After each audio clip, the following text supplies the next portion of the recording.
They wore the uniform of trust. A badge, a stethoscope, a soft voice reserved for family members standing in the doorway. But behind closed curtains, away from supervisors and paperwork, some of these caregivers became something else entirely. 8 separate cases, 8 hidden or overlooked cameras, and 8 moments where the truth finally had nowhere left to hide. What you're about to hear isn't fiction. It's what happens when the people trusted to protect the most defenseless among us decide nobody is watching, and then discover, too late, that someone was. Solidago Health and Rehabilitation sits in Texas City, an ordinary-looking nursing home that promised ordinary, decent care. 87-year-old Cornelio Salinas had only one leg and had spent months telling his family that something wasn't right inside that building. Nobody believed him. Elderly men in care facilities say things get lost in translation sometimes, families told themselves. So his relatives did what worried families increasingly do. They installed a small camera aimed at his room. On a Sunday in October of 2022, the facility called with an explanation that sounded almost routine. Salinas had fallen out of bed. His family arrived to find him bruised, his eyes swollen, his neck fitted with a brace.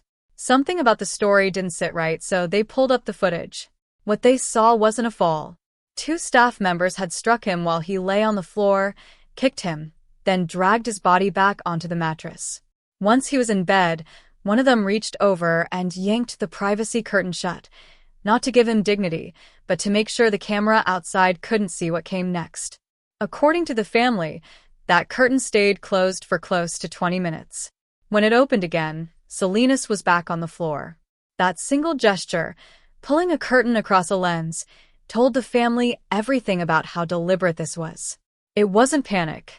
It was concealment, practiced enough to be instinctive. The 2 employees, identified as Lisa Cooper and Casey Johnson, were suspended within hours of the video surfacing and fired days later. By the following week, both were formally charged with felony injury to an elderly person, each held on bonds of $100,000. Salinas never returned to that facility. His family pushed for prosecution, not just termination, because termination doesn't answer the question that haunted them most. How many times had that curtain been drawn before a camera was ever there to notice? Not every theft from a vulnerable patient looks violent. Sometimes it looks like a home health aide quietly doing her job until the math stops adding up. In Punta Gorda, Florida, 70-year-old Diana Barbetta had recently filled a prescription for lorazepam to help manage her husband's care. She'd used a dozen pills by her own count. Somehow the bottle was missing 3 dozen more than it should have been. Only 2 people had regular access to her home, her son and Jessica Brown, a licensed home health aide sent by a Venice-based agency to help care for Barbetta's husband, who suffered from dementia. Suspicion settled quietly on Brown, and with Barbetta's permission, detectives placed a hidden camera near the kitchen cabinet where the medication was stored. In early January of 2017, that camera recorded everything. Brown opened the cabinet, slid the bottle into her pocket, then returned it to its place as though nothing had happened, straightening a few items on the counter before walking off with her drink. It was unhurried. It was practiced. By the time she left the house that day, 13 more pills had vanished. Police, already watching, stopped her car shortly afterward and found 7 of the pills on her person. She admitted to taking the rest inside the home. Under questioning, she confessed the theft had been going on for a while, explaining exactly where those original missing pills had gone. She was charged with grand theft of a controlled substance and lost her position with the agency almost immediately. The camera hadn't caught the beginning of her pattern. It had simply caught its final chapter. Not every story on this list involves a patient being physically hurt. Some involve trust being weaponized for something far larger. Chenika Roberts had worked as a licensed practical nurse for years before taking a position inside a county jail in Georgia, where she spent 3 years building relationships with inmates and co-workers alike. Relationships that, investigators would later learn, she'd been quietly exploiting. In late May of 2022, jail surveillance cameras caught a brief, easy-to-miss exchange at a counter. An inmate leaning in, reaching toward Roberts, pulling something from her pocket, and sliding it down inside his jumpsuit. Investigators who'd already received a tip about smuggling were watching closely enough to catch it. A search of the inmate's cell turned up marijuana, tobacco, gambling items, and a homemade weapon, evidence that this exchange was far from an isolated incident. Roberts was arrested days later on charges connected to contraband smuggling. The case widened fast. Within 2 weeks, 6 additional people were arrested, including inmates already serving sentences and an outside coordinator accused of directing the operation by phone. When deputies locked down the affected unit and brought in drug-sniffing dogs, they didn't just find more marijuana, they found methamphetamine and fentanyl. In a jail, where substances get shared and diluted with no regard for dosage, that kind of contraband isn't a disciplinary footnote. It's a threat to every person confined in that space. A nurse's badge had given someone the access an entire smuggling ring needed. Craig was 20 years old, nonverbal, and used a wheelchair because of cerebral palsy. His mother, Dawn Caldwell, knew her son's moods better than anyone his. Usual brightness, the way he responded to people he liked.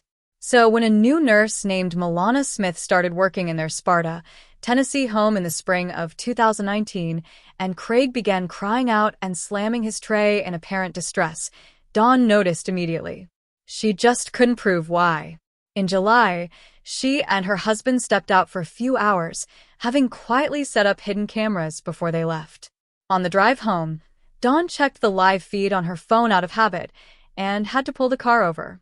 She hit record because she needed the world to believe what she was watching in real time. The footage showed Smith kicking her son's foot, slapping him, poking his face, shaking him hard enough to be visibly violent, all while he sat strapped into his chair, unable to move away or call for help. At one point, she simply sat watching television, flipping the pages of a book in front of him with obvious irritation, treating him like an inconvenience rather than a patient. Dawn raced home and ordered Smith out of the house, then contacted the sheriff's office, Adult Protective Services, and the state nursing board. Prosecutors eventually filed a single Class B misdemeanor assault charge, the kind that disappears from a record entirely if certain conditions are met. Smith avoided jail. Her license, briefly in question, was renewed. Months later, another Sparta mother recognized Smith's name in a viral article about the case. While sitting across from her in her own living room, Smith grabbed the woman's phone and left before she could finish reading. Craig never said a word about what happened to him because he couldn't.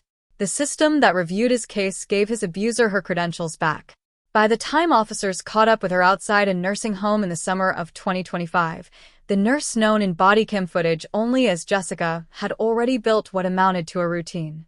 Investigators, tipped off by the facility's own surveillance system, had been watching her for a while, and the recordings showed her searching through the belongings of critically ill residents, including sliding a Rolex off the wrist of an unresponsive man whose family rarely visited. When officers stopped her as she left her shift and searched her, they found the watch, several $100s in cash, and multiple credit cards that matched items reported missing by residents' families. Confronted about her reasoning, she offered an explanation that stunned even the officers who'd seen the footage. She believed her actions were justified because the patients were, in her words, essentially already gone, and their belongings wouldn't be missed. It wasn't an excuse born of a single bad moment. It was a mindset she'd apparently operated under for close to a year. She grew defensive during questioning, repeatedly asking whether she was free to leave and whether a warrant had been required to search her. Officers reminded her that heirlooms like a family watch might have been intended for children or grandchildren, not stolen from a dying man's nightstand. Eventually, she broke down and admitted the thefts had continued for nearly 12 months, tied, she said, to a relapse into drug use and a need to support herself and her kids. She was taken into custody as her ex-husband moved to pursue full custody of their child.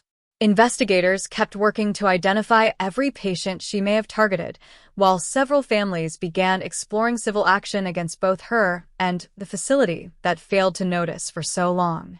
Nico was only days old, recovering from an infection in the neonatal intensive care unit at a hospital on Long Island, when his father stopped by the window to check on him. The curtains around his bassinet weren't fully closed, and something about what his father saw through that gap made him raise his phone and start filming. The footage that resulted showed a nurse lifting Nico from his bassinet, flipping him abruptly and pressing him face down back into the bed with a force that looked nothing like routine handling. His mother confronted the nurse immediately, telling her flatly that she didn't want her touching her child again after what she'd just witnessed. The nurse apologized in the moment, but denied any intent to hurt him. Within hours, the hospital had removed her from duty and terminated her employment, notifying state health regulators as police opened an investigation into possible child endangerment. 2 months later, the nurse was formally charged with a misdemeanor count of endangering the welfare of a child. Her defense argued the video showed nothing more than a routine repositioning, misread by understandably frightened parents, and that the infant had been examined and cleared of injury. More than a year after the incident, prosecutors dropped the charge entirely, citing an expert review that concluded the handling was unlikely to have caused harm and that criminal negligence couldn't be proven beyond a reasonable doubt. She kept her nursing license and went on to work at other facilities. For Nico's parents, the video had captured everything clearly, and it still wasn't enough to secure the accountability they wanted. An 18-year-old woman in St. Cloud, Florida, was quadriplegic, nonverbal, and living with cerebral palsy, entirely dependent on overnight caregivers for every basic need. When her mother noticed red marks and scrapes on her daughter's face, she went straight to the home surveillance footage rather than waiting for an explanation.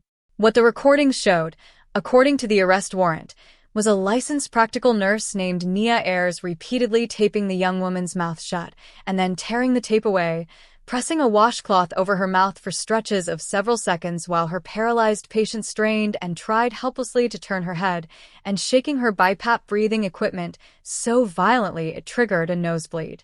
The police officer who reviewed the footage didn't hesitate to name what he'd seen: acts of torture. Ayers had worked as a nurse for 4 years without a single prior complaint on record, employed by 2 different healthcare agencies, both of which were notified the moment she was arrested. She turned herself in that week and was held without bond, as investigators publicly asked whether other patients in her care might have experienced something similar. Some of these stories end with charges. This one ends with a receipt. Anne King was 88, a retired nurse herself, living with dementia when her family placed her in a luxury care home in Surrey, paying roughly £8,000 a month, while over £90,000 a year for what they'd been promised was premium, attentive care. Within months, her children began noticing signs that something was wrong, and in the autumn of 2021, her son quietly placed a hidden camera on her bedside table. What it recorded over the following months was staff mocking and swearing at a frightened, confused elderly woman, handling her roughly enough to make her cry out, and once leaving her on the floor for nearly 50 minutes before anyone bothered to help her up. One staff member struck her with a rag that had just been used to clean a toilet, threatened to empty a bin over her head, and made crude gestures inches from her face. Others flicked the light switches on and off simply to disorient her, watching her distress, without intervening. It wasn't a single bad shift. It was a pattern caught on video over and over. When the footage was reviewed, prosecutors determined there wasn't enough evidence to pursue formal charges. The only consequence handed down was a community resolution for the staff member who struck her, a low-level, out-of-court penalty, not a conviction of any kind. Her family removed her from the facility in early 2022. She died at home that October. Her death ruled natural, though her children remain convinced the months of documented mistreatment accelerated her decline.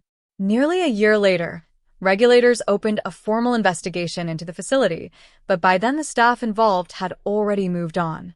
A later news investigation found that of the roughly 1,000 abuse and neglect complaints logged across care homes in a single year, only about 1% led to any criminal charge at all. Anne King's case wasn't the exception to that number. It was the number. 8 cases. 8 cameras that happened to be running at exactly the wrong or right moment.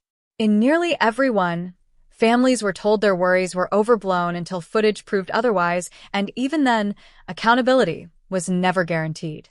A charge dropped. A license renewed. A community resolution instead of a conviction. The lesson isn't that cameras always deliver justice. It's that without them, none of these families would have had anything to stand on at all. If someone you love is receiving care from someone else right now, It's worth asking what you'd actually be able to prove if something went wrong, because the truth, as these 8 cases show, rarely announces itself. It has to be caught.